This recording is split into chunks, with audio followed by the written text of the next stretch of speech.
Hello everyone, Avery here, Southern Fried Knowledge. Doing a little bit of maintenance on the van. Have you ever had to change the back brakes on a Nissan NV series van? This is a Nissan NV 2500. I had a 3500 before it got wrecked. Well, that wasn't my fault, but anyway, all of these Nissan NV vans, even the 1500s, for several years is going to have the same problem. Even the YouTube videos I've seen, they go the hard way. There's a hard way to change the back brake pads, but I have just solved the problem. I'm too OCD to say there's got to be a better way to do that. It was from a bad design. Let's flip this thing around here a second if it'll do that for me. Here's, I've already changed the other side. We're doing the driver's rear. Done got it jacked up, nuts are broke loose. We're going to pull this tire off and I'll show you what the problem is in case you didn't know what the problem was. I'll show you where we've got a really bad design flaw. They don't care about the stuff they cause, the problems they cause and such, but I figured out a way around it. So stick with me, let me show you how to fix this problem. If you've did brakes on these, you know exactly what I'm talking about before we get to it, but I'm going to show it to you next. Stand by. Okay, folks, let's start with the problem. What is the problem on the brake, the rear brakes of a Nissan NV series van? Let's just show you. You want to take the brake caliper off. To do that, I don't know if I'm getting that. Under this rubber pad, there's one. Let me put this thing down just a second. Hold on. This part will be edited out. Yeah, this one we have no problem with. The one on the bottom, there's two of these bolts. Right, come here now. Turn this thing around maybe. Try to get it where y'all can see what the heck I'm doing. I don't know. You can see this. Is this seeable right there? Got to get this little rubber boot out.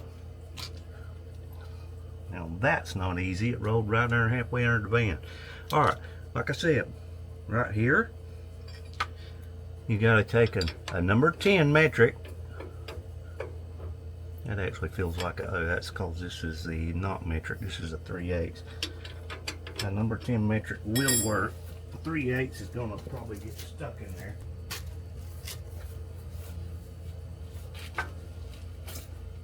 Alright. Yeah, a 10 fits her jam up and jelly tight there. Crap. Hold that thought. We're going to edit this part out.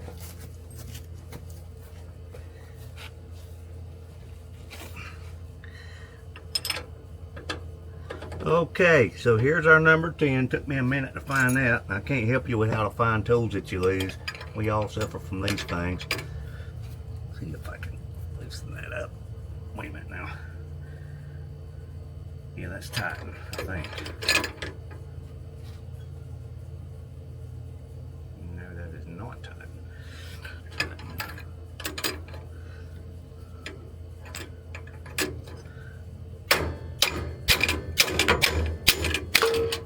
Alright, so we broke that one. Now, this one right here got plenty of room. Here's where the problem ensues. You got another bolt. I don't know if y'all can see this.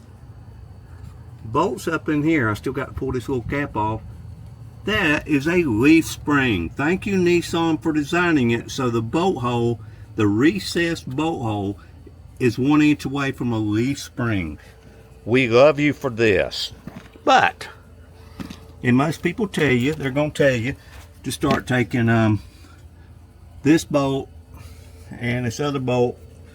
I can't find with my finger right now, but anyway, there is another bolt. Right there it is. Bolt right there.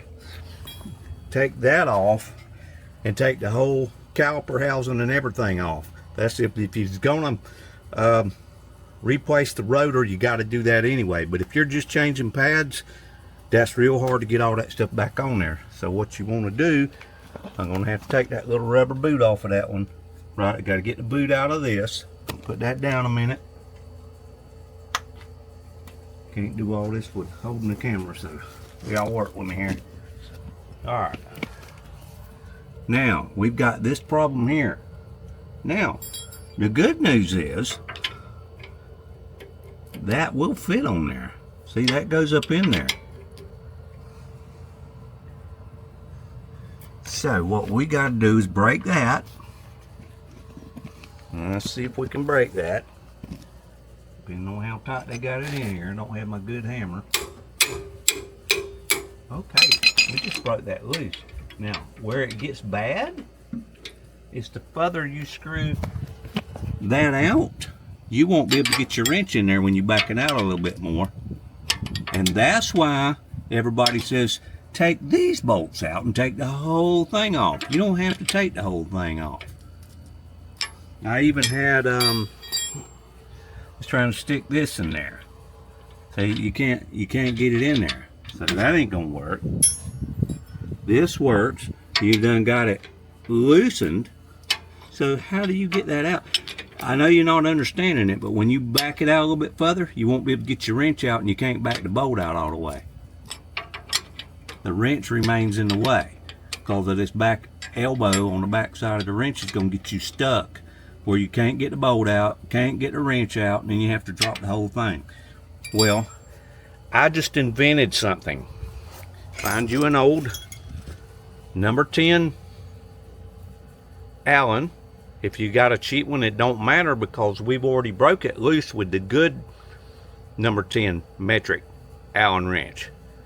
You find one of these, this is actually the one I used. If you see the end, it don't have the little ball end. Why does it not have the ball end?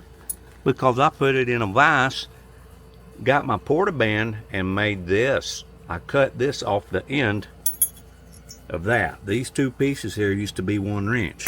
Well, why did you do all of that, Avery? Well, let's show you. You can now stick this in there. Then you get a number 10. It works faster with this ratcheting wrench. Hold on a second. Let's see if we're going the right way. We want to go that way. Then all you got to do, you got that up in the hole, and I cut it so it would still be out. If you see that, you see my, I don't know if you can see my thing sticking out there. All you got to do to get that baby off is ratchet till you can't ratchet no more, and that baby comes out of there.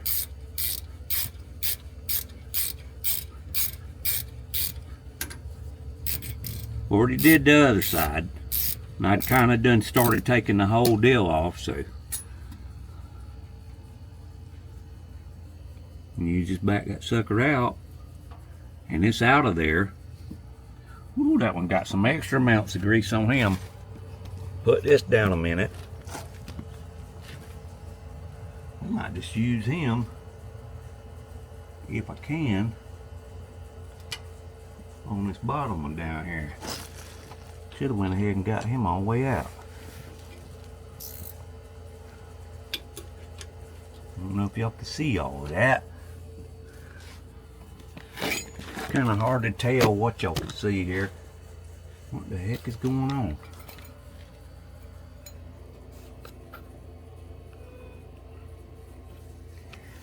Alright, we're still trying to get this. Alright, whoops.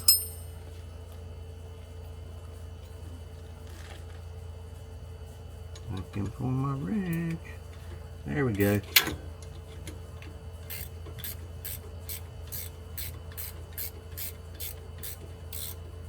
Could actually, you can put a ratchet with a number 10 socket on this, but I'm just doing it all with this number 10 ratchet and combination wrench. Get the same results. Obviously, and what I should have done before I got that out of there is get some gappage in this brake pad. Didn't think about that. My bad. You always want to free that up a little bit. if you can. Get you a screwdriver in there and back them pistons up a little bit where it'll slide off of there.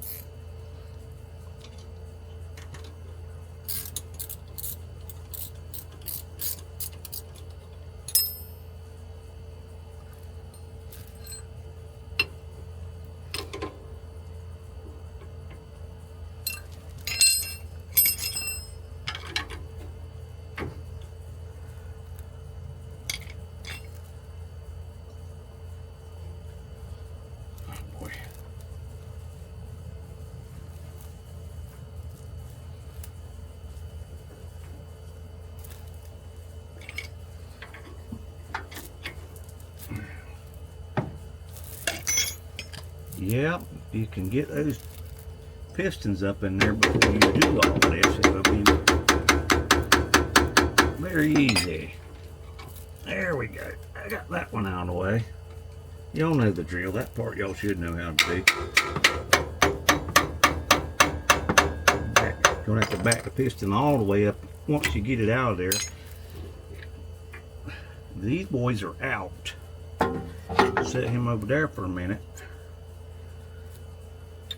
Get these bad pads out.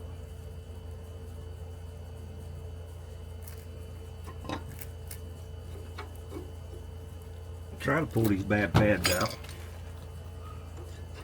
Sometimes the pads want to be a pain in the butt. Yes, they do. Yeah, those pads was about gone. Alright, so we're going to clean this stuff here up with a wire brush. Clean the rotor off where we touched it a little bit with our dirty hands and start reassembling that. So we're going to hold this for just a little bit. But I think y'all seeing how my super duper wrench works. This don't have to be a ratchet and wrench, but it speeds it up. You just got to make that thing about 1 inch long. I kind of had to measure it a little bit. You make it about an inch, and I even went back on the grinder and ground this down where there wouldn't be no sharp points to cut my cell phone. Kind of rounded it off a little bit and fix that up. So then every time you just stick this in there and ratchet it on there, you start it, and then you get your wrench just like you broke it with. Get a good wrench where you can get some torque on it and put her back. Now that I got grease all over me and can't turn my camera off, let's go find some paper towels to stop the camera. Wait, it's gonna be a little bit. I'm gonna have to get everything lined up and put them pads back on.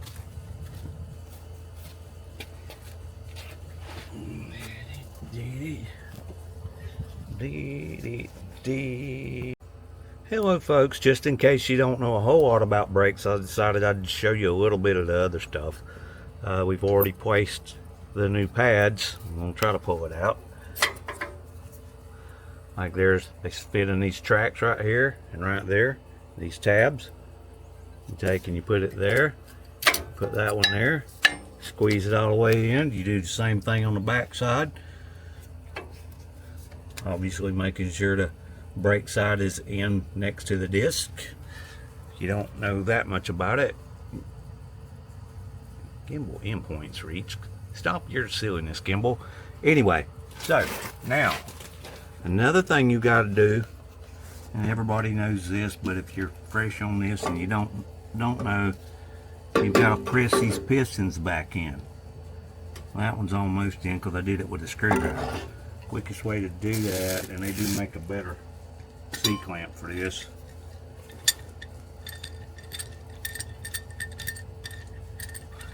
A lot of times I do it, I'll put that up inside of it. I'll try to do it on the flat part, see if we can get them up in there enough. If you don't push these in, it won't slide over them new brake pads because they're much thicker. So you gotta do this.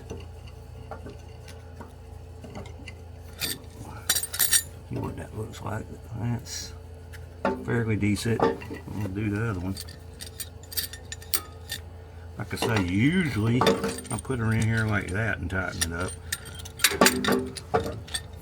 Whatever it takes to press it 9 times out of 10, when you press this one, it makes the other one come out a little bit. As long as you can get them up in there pretty good, you should be good to go. Obviously, when you go to hit the brakes the next time, the thing's going to go to the floor, so you have to pump the brakes back up, just in case nobody ever mentions that. I thought I would. Oh, was that tightening anything up? Yeah, it looks pretty good. Now, push these bolts back out. And you got to get them back up here in line. The hard part is lining them holes up. One of the hard parts. I tell you what, they put some grease in these boys.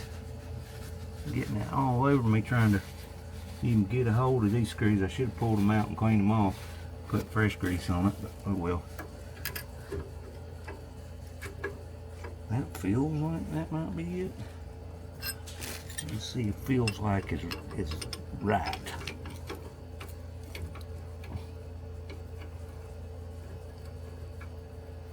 I think that one started. I'll know in just a second. Oh, it's turning pretty easy, ain't it? It pulls right back out. It didn't start. Did not pull right back out, so that one started. Alright, I'm going to get that one in there a little bit more, then we're going to come up to the problem child, the one at the top that give us all the trouble to start with. That's pretty snug there. Yeah, I'm going to stop right there in case we need to wiggle around a little bit. Don't know if we can get in over here, if you can see that. Where did my rig go? That's going to be my whole problem. It's not losing that little bitty thing. There it is. Going to have to paint it and put one of them key finders where you clap and it buzzes or whatever. Let's see if that's even grabbing anything. That might be. Alright, we got to get the ratchet going in the right way. Put a ratchet on it. So you never get a regular Allen wrench in there, but this right here rig will work. And all you got to do is just snug it in there. You're snugging it in with this. Hope my camera's pointing in the right direction. He's all over the place. I think it started. I do believe it has started. I'm going to go ahead and snug her down and then tighten it on. There went my little thing. The hard part, like I said, is going to be don't lose this. You better put that baby somewhere you don't lose it, or you'll be going to be cutting up your Allen wrenches all the time. You can get a cheap set of Allen wrenches, Taiwanese kind, and just cut the end off of one of them. That's the number 10. Will do the job. Alright, that snugged that right back up. So then we should be able to get, we can get it in there if we get that out. Now you can get one of these guys in there. In theory, worked in rehearsal. Okay, well, this one's shorter. So if you got a short enough wrench with a bend on it, this was actually at 3/8, but it does work. I can't do this. I actually got it tight enough. Fix to say if you have to put the camera down and tighten it up by tapping it with the hammer 2 or 3 times. A little bit more torque on it. Where's that bottom hole at? Camera, you getting any of that? I hope you can see it, because I sure can't. I know there's a hole here somewhere. Not there, there ain't. The hole's over here.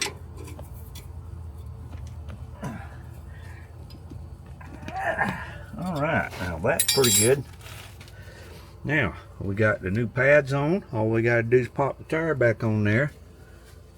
Let it down and we will be good to go, as they say. Let's turn this thing around. We'll be good to go. That right there is a serious design flaw. This little thing right here saves the day. Break it with a wrench that you can get up in there, but you can't get it all the way out. And then put this in there and take it all the way out. With a number 10 wrench, preferably a number 10 combination ratcheting wrench. I couldn't even find, I'm bad about losing tools. I couldn't find this. I had a whole set of them. This was missing. Had to go to the parts house and buy it. $17 for one of them. And then I went back and looked at Amazon. Could have got it for $5, but it'd been here tomorrow. My van was up in the air, so I had to pay $17. I'm missing two more that I misplaced. When you get old, this kind of stuff happens. I ordered those. Those like $5 or $6 a piece for the other two, and the SAE. This was metric. Oh my! Your nose never itches until you've got grease all over your hands. But anyway, we're going to put this baby back together because I got a lot of other stuff to do today. But this has been some Southern fried knowledge. You got to think outside the box sometimes to fix these problems like that right there. Thank you, Nissan, for giving me something to think about, but I beat it. Enough said. Thanks for watching.